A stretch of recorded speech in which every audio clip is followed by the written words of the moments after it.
Hi all, I had an interesting game last night against Seymours of Hendon Chess Club. Hendon's a very strong club at the moment in the Middlesex League. I think they've only dropped half a point. I think my opponent's beaten me before, and unfortunately this was a worse game than last time I played him.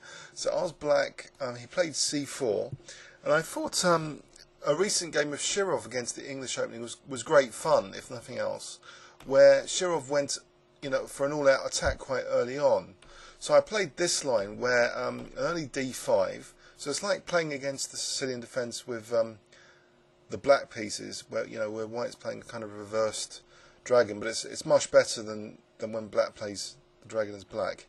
So knight b6, bishop e7 with a sneaky idea that I'm going to play a very quick g5. I'm even going to forget f6.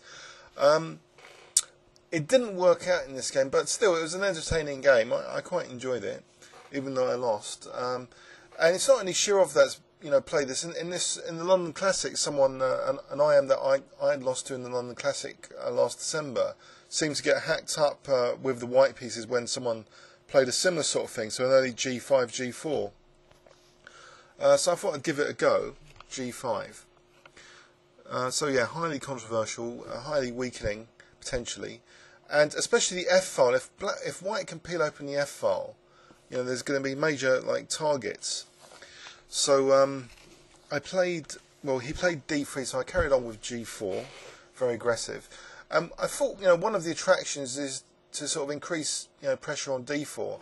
But of course, e4 is very good for a white knight in this line, and he carries on naturally with b4. So with natural, ideas of b5 and maybe, taking the b7 pawn. But for some reason, I thought, well, I got to let it go. If I play a6, c5 is even. I'm wasting time on the queen side when he's already got the advantage there. He could play this sort of stuff, target c5, and a6 doesn't do anything to help my position. So I thought, well, if I'm going for his king, I'm going for his king. So let's not waste time. I just played h5. So I'm inviting him to play, b5 and bishop takes b7. I'm not planning to play knight a5. I was planning to play knight d4, but Rivka actually prefers knight a5 to try and cling on to the pawn coming up now. So b5. I played knight d4. One of the problems with knight d4 is quite committal. The knight's run out of squares. It can't, ever go back to c6. Obviously, it can't go to b3. So if it's kicked later, f5 is the only square.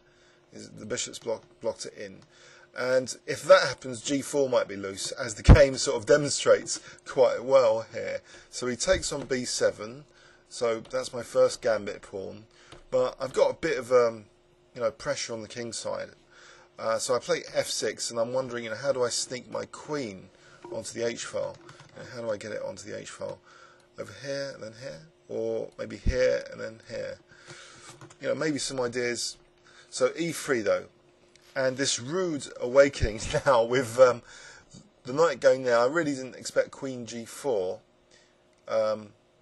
Actually, here maybe it's not so hot here because of.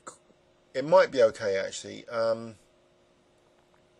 Queen takes g4 here. Let's have a quick look. Well, maybe as in the game, knight h4 might be useful here. Okay, but first he slipped in knight d e4. So I move king f7, and he snatches the pawn. And there's a horrible tactic which exposes my king here, which I didn't really notice until this position. Namely, knight takes e3, double attack on the queen, would fail horribly. I wonder if you can spot why it fails horribly. So that's why I can't punish queen takes g4. If I give you 5 seconds, why would this fail horribly?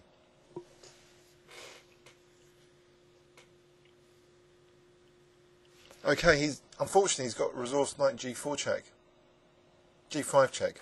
So attacking the bishop. If I take, then he just plays f takes e3 check. So my king's getting exposed, not his king. And my position's a bit shot to pieces here.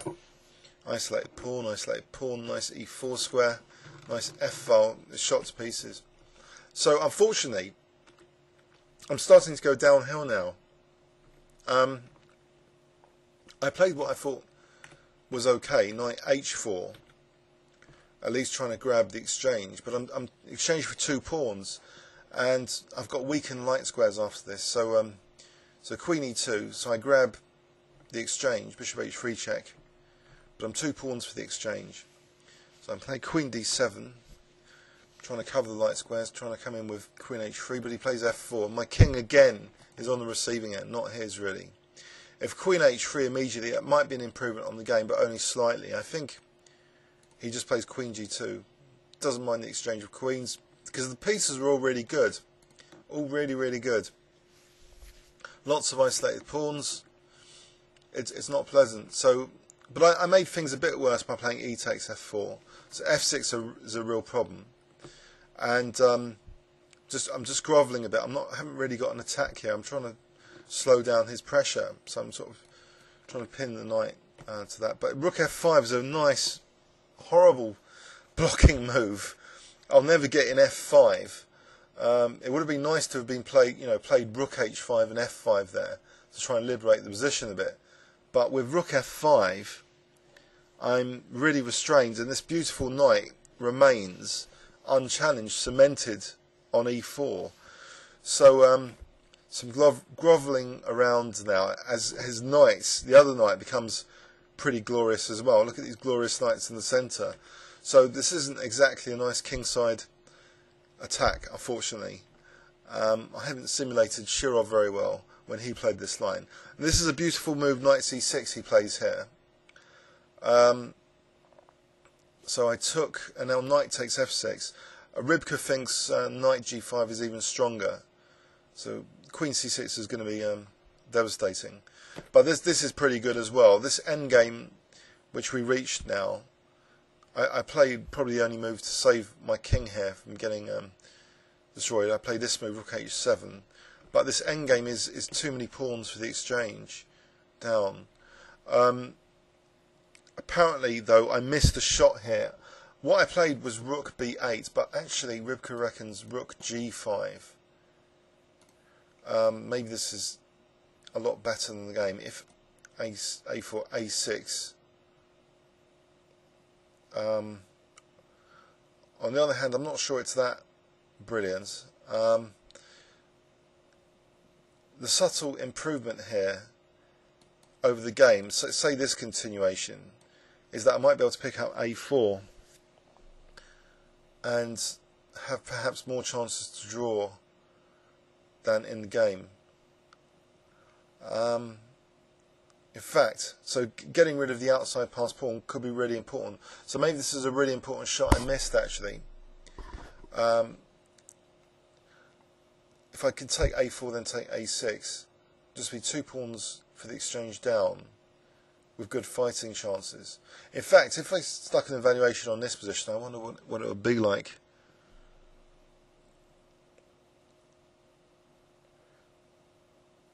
Slightly better for black. No, equal. So g4 takes. Bishop c5 has the threat of a7 now. It's starting to brew as being. No, it's almost dead level according to Rybka, but I'm not sure. It's not really that brilliant endgames. But yeah, this was my I think missed opportunity to get rid of white's passed a pawn. So this would have been more of a fight, this endgame. Okay, so if we turn that off. So unfortunately, I played rook b8, and this is more difficult to win the get rid of the outside pass pawn, which proves a critical winning resource later on. So he's supporting his outside pass pawn here. Oh dear, easy to say in retrospect that I missed rook g5. Wasn't a bit of, I suppose, a bit of time pressure. It was a fast time limit, but so this is much harder. The outside passed a pawn gives white clear winning plan. So I sacked another pawn here to try and get the king active. But unfortunately, the two passed pawns here are just overloading the rook with the bishop. So he's now threatening bishop f8 and g8. But if I can get my king into this square, if I can get one more move in, and bishop f8, then rook c1, you see, and then queen I can take. And then if the king comes to the square, I can sacrifice the rook for the pawn and get my king here, and that would be a draw. But I'm one move away. This is a bit tragic. I'm one move away. King d5, a6. I can't do that. Sorry, after rook c1 that is. So queen check to thingy. But so rook c1 first, a6. I'm just too far away. King d7, king d5, a7.